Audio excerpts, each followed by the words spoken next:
All right, so I'm gonna share my screen and we'll get started.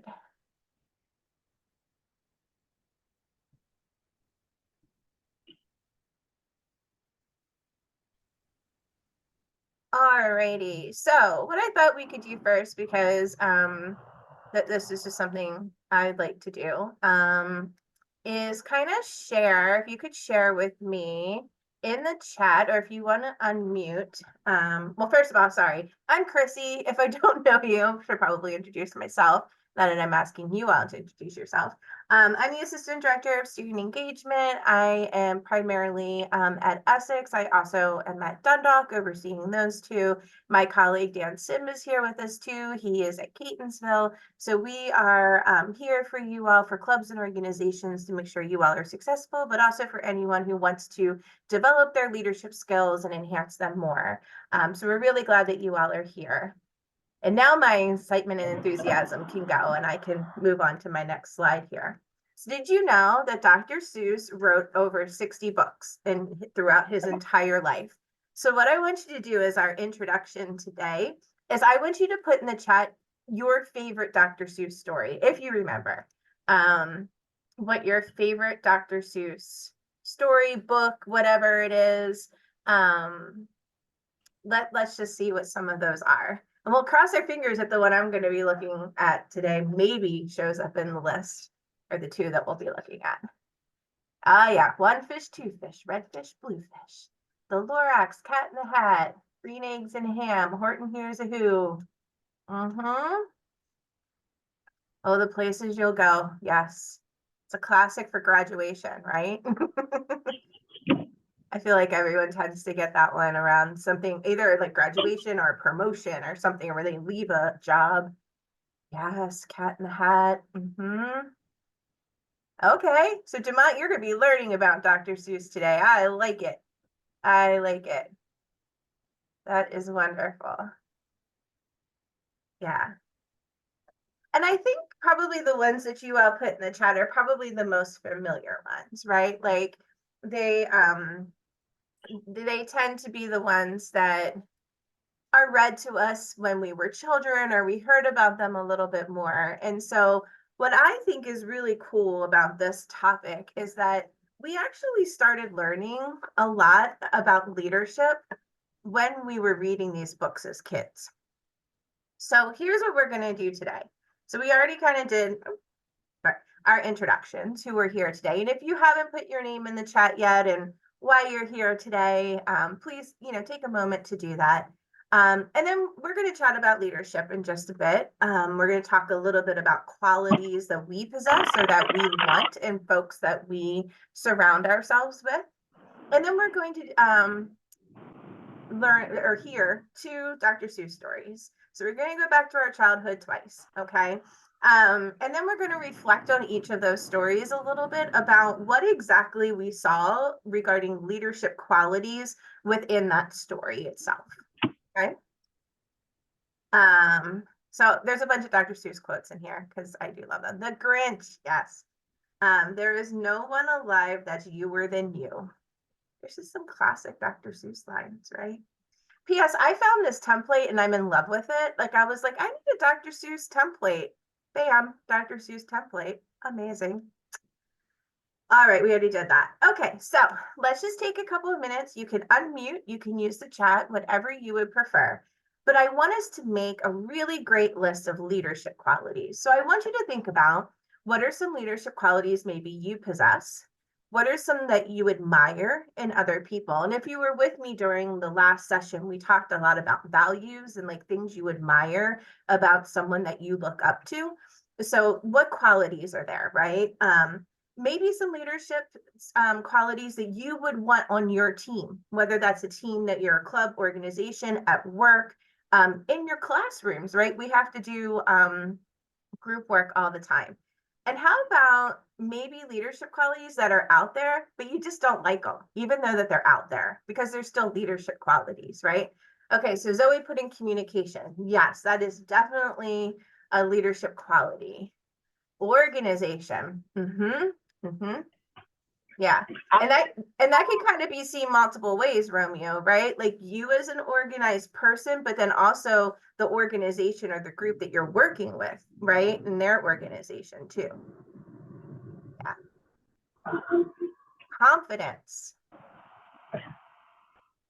I think I possess the ability to like encourage people to try to like do better or want more for themselves than where they are.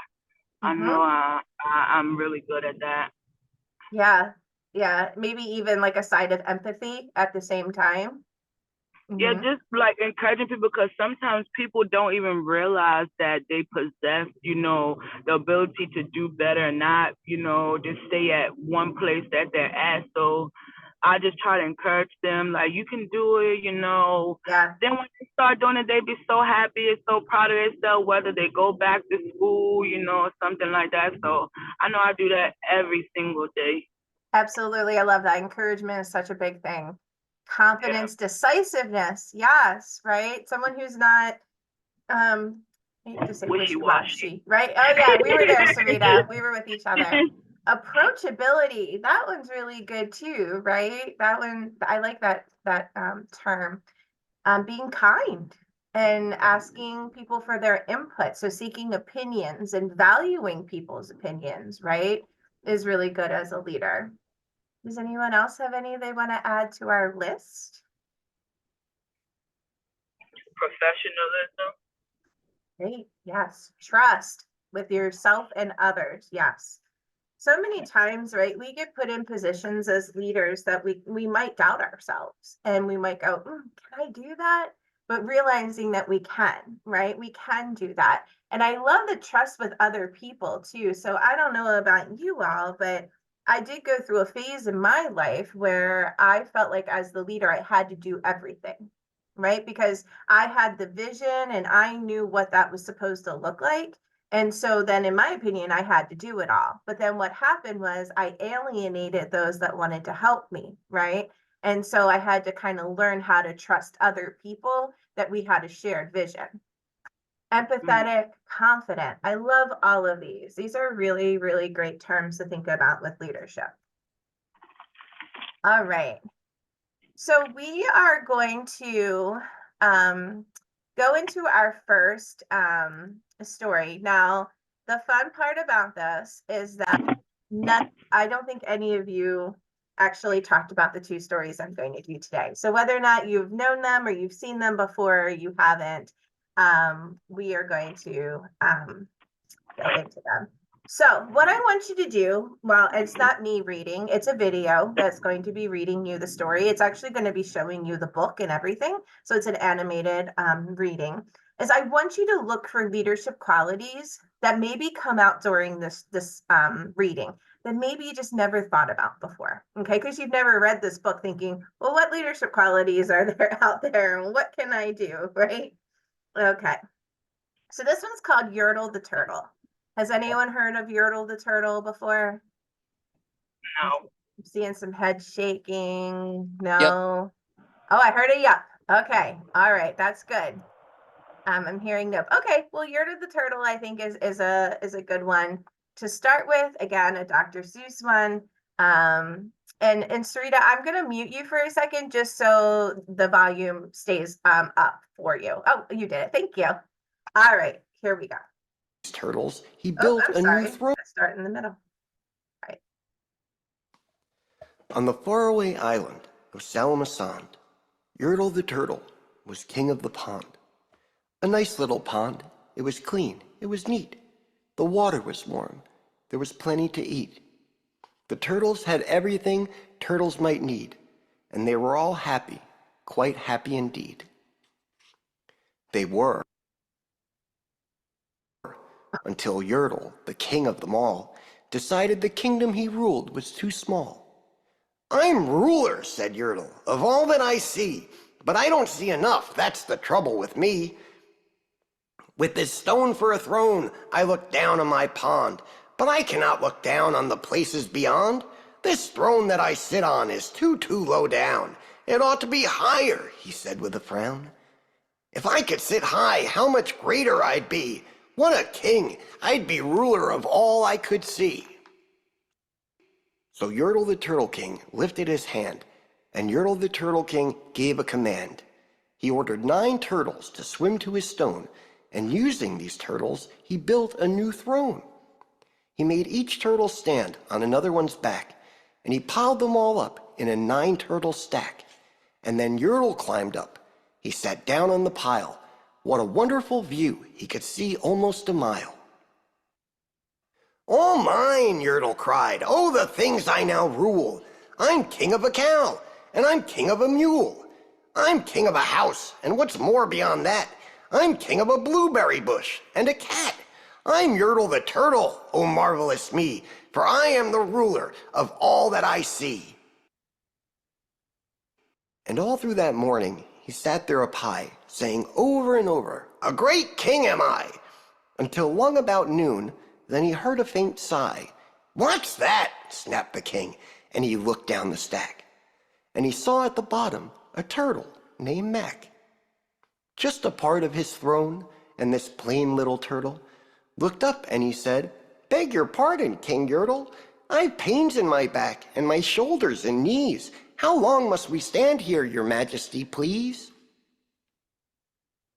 Silence, the king of the turtles barked back. I'm king, and you're only a turtle named Mac. You stay in your place while I sit here and rule. I'm king of a cow, and I'm king of a mule. I'm king of a house, and a bush, and a cat. But that isn't all. I'll do better than that. My throne shall be higher, his royal voice thundered. So pile up more turtles. I want about 200. Turtles, more turtles, he bellowed and brayed, and the turtles way down in the pond were afraid. They trembled, they shook, but they came, they obeyed. From all over the pond they came swimming by dozens, whole families of turtles with uncles and cousins.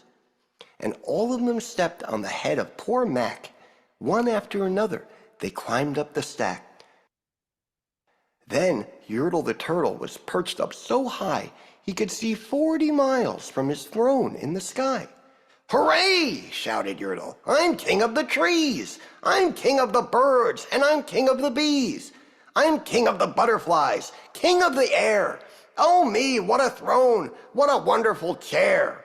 I'm Yertle the Turtle, oh marvelous me, for I am the ruler of all that I see. Then again from below, in the great heavy stack, came a groan from that plain little turtle named Mac. Your Majesty, please, I don't like to complain, but down here below we are feeling great pain. I know up on top you are seeing great sights, but down at the bottom we too should have rights. We turtles can't stand it. Our shells will all crack. Besides, we need food. We are starving, groaned Mac. You hush up your mouth, howled the mighty King Yertle. You've no right to talk to the world's highest turtle. I rule from the clouds, over land, over sea. There's nothing, no nothing that's higher than me. But while he was shouting, he saw with surprise that the moon of the evening was starting to rise up over his head in the darkening skies. What's that? Snorted Yertle. Say, what is that thing that dares to be higher than Yertle the King? I shall not allow it. I'll go higher still. I'll build my throne higher. I can, and I will. I'll call some more turtles, and I'll stack them to heaven. I need about 5,607. But as Yertle the Turtle King lifted his hand and started to order and give the command, that plain little turtle below in the stack, that plain little turtle whose name was just Mac, decided he'd taken enough, and he had, and that plain little lad got a little bit mad, and that plain little Mac did a plain little thing. He burped, and his burp shook the throne of the king. And Yertle the Turtle, the king of the trees, the king of the air and the birds and the bees, the king of a house and a cow and a mule, well, that was the end of the Turtle King's rule.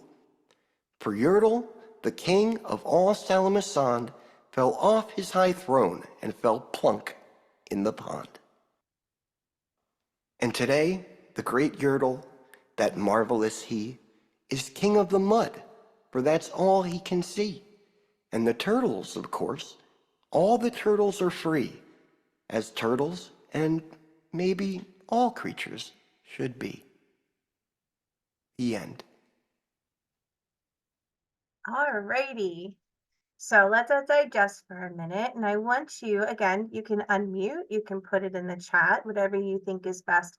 What are, whether they're qualities that you admire or not, but what are some qualities of leadership that you saw within this story? Arrogance, greed.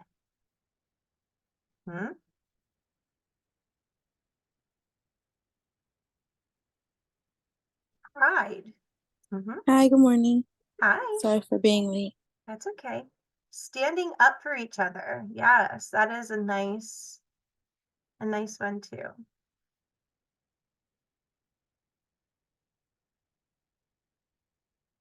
Standing up for the little man.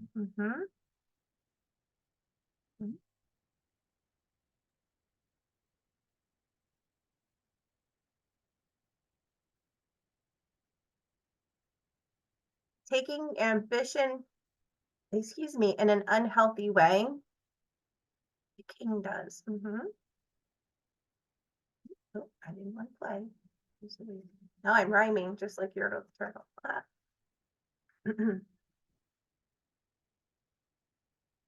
All right. So while you're starting to think of some things, and I want you to think of maybe some like real life examples that you can think of that maybe would show some of these qualities also.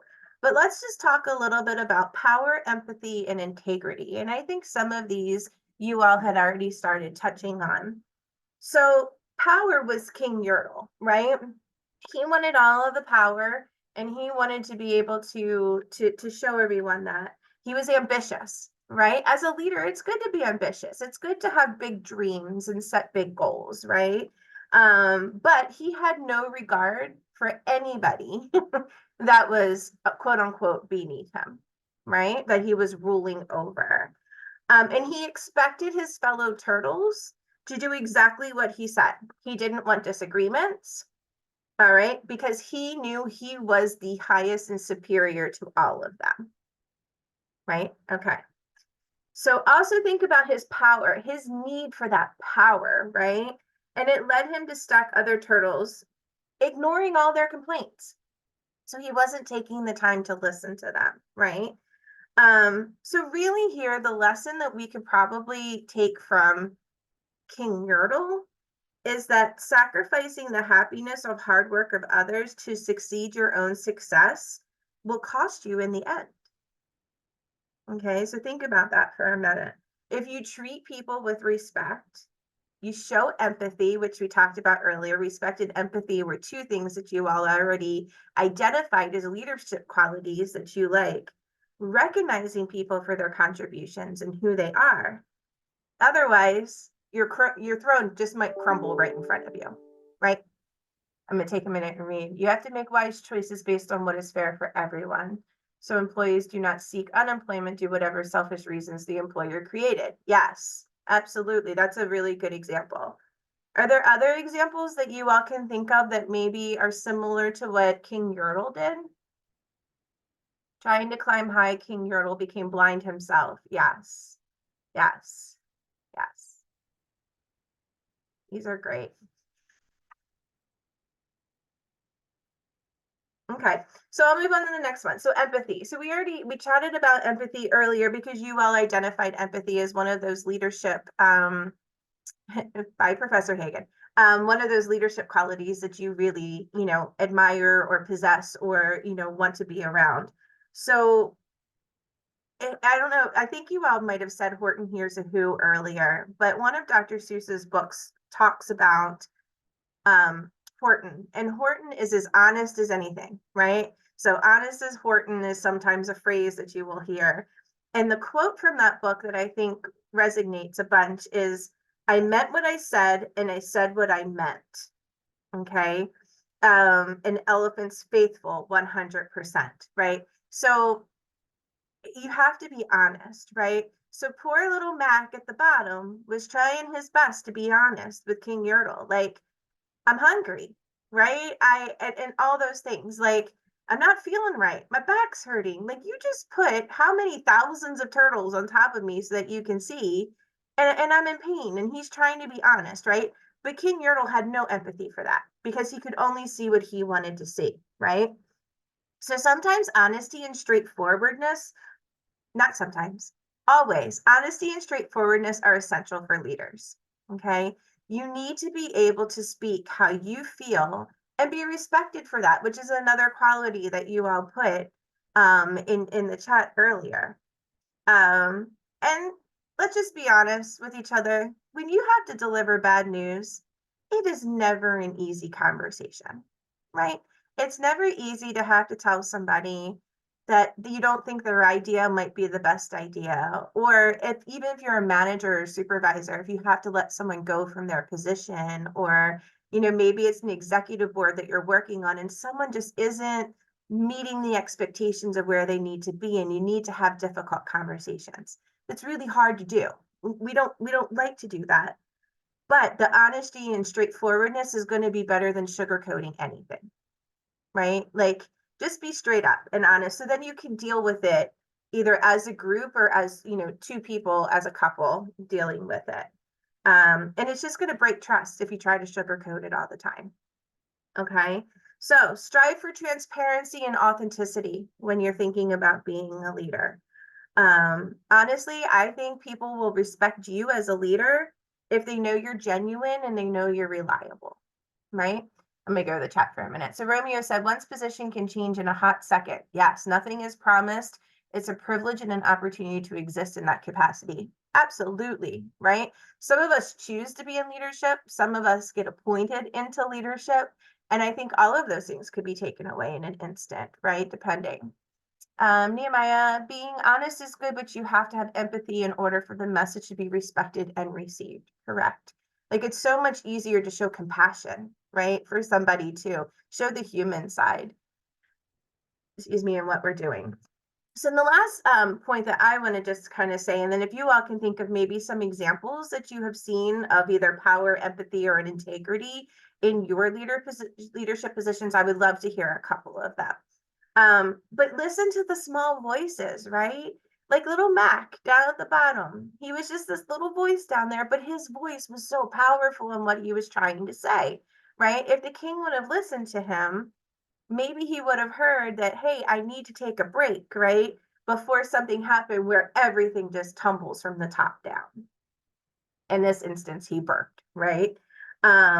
So you have to listen to all voices as a leader. The ones that you want to hear and the ones that you don't want to hear, all at the same time, right? And you need to seek feedback, right? That's really important to be able to grow.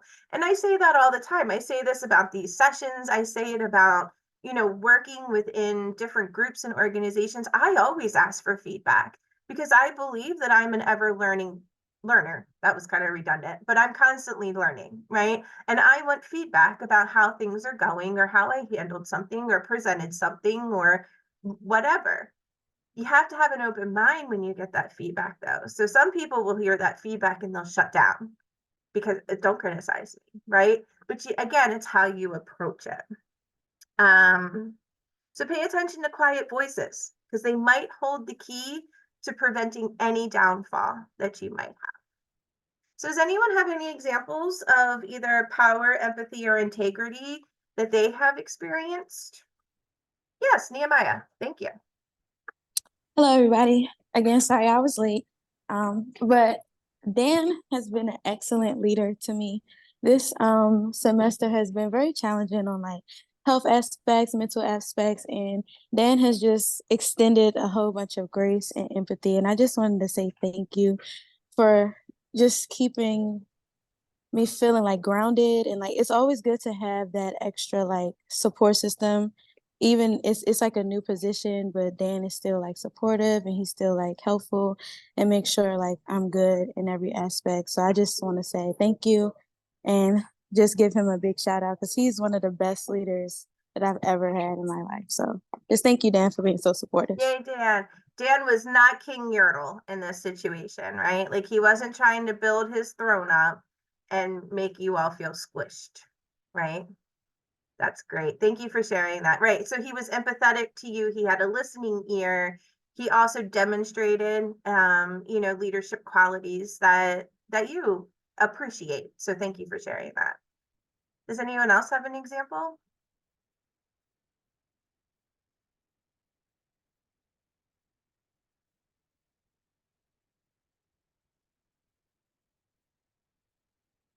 You can unmute. It's fine. I don't mind you all talking.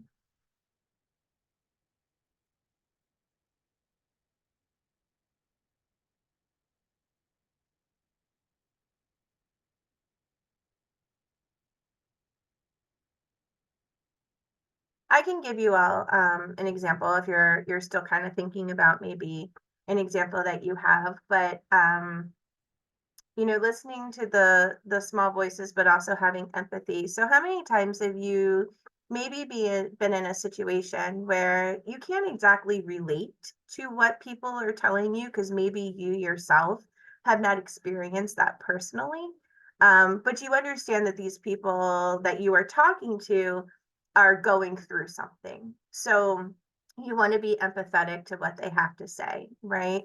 And so there's definitely been circumstances in my life where I have not walked the same path as someone who has come in my office or many of you that I have met that are on here. But the way you try to do is you try to express that empathy by listening, by having support services available to them that you know about that you can give them. So that's just another example of just listening. Yeah. All right. So how about we go on to our next story? And if you all think of things as we go on, please put it in the chat or unmute. So here's another Dr. Seuss quote that I like. Today you are you, that is truer than true. Never forget who you are, right? There's so many Dr. Seuss quotes out there that we use. So okay, so story number 2. So again, I want you to look for those leadership qualities. You kind of get an idea now that we have one story under our belt that come out during this. So this is the Sneetches. Has anyone ever read this one? There's some smiles, okay. So there's still some shaking of heads and no, haven't heard this one either. Okay, so I'm not going to give you any more information. I'm just going to let you watch it.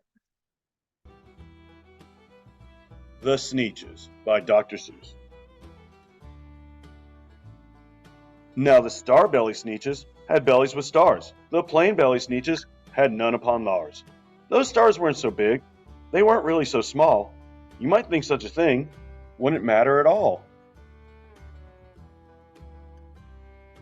But because they had stars, all the star-belly Sneetches would brag. We're the best kind of Sneetches on the beaches. With their snoots in the air, they would sniff and then snort. We'll have nothing to do with the plain belly sort. And when they met some, when they were out walking, they hiked right on past them without even talking.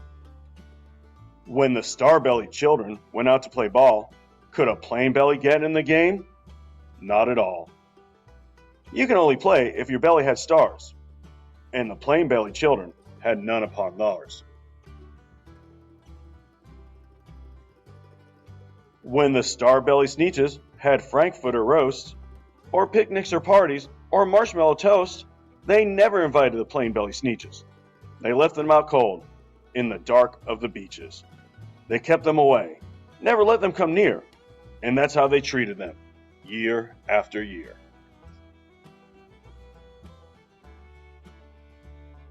Then one day it seems, while the plain-belly Sneetches were moping and doping, alone on the beaches, just sitting there wishing their bellies had stars, a stranger zipped up in the strangest of cars.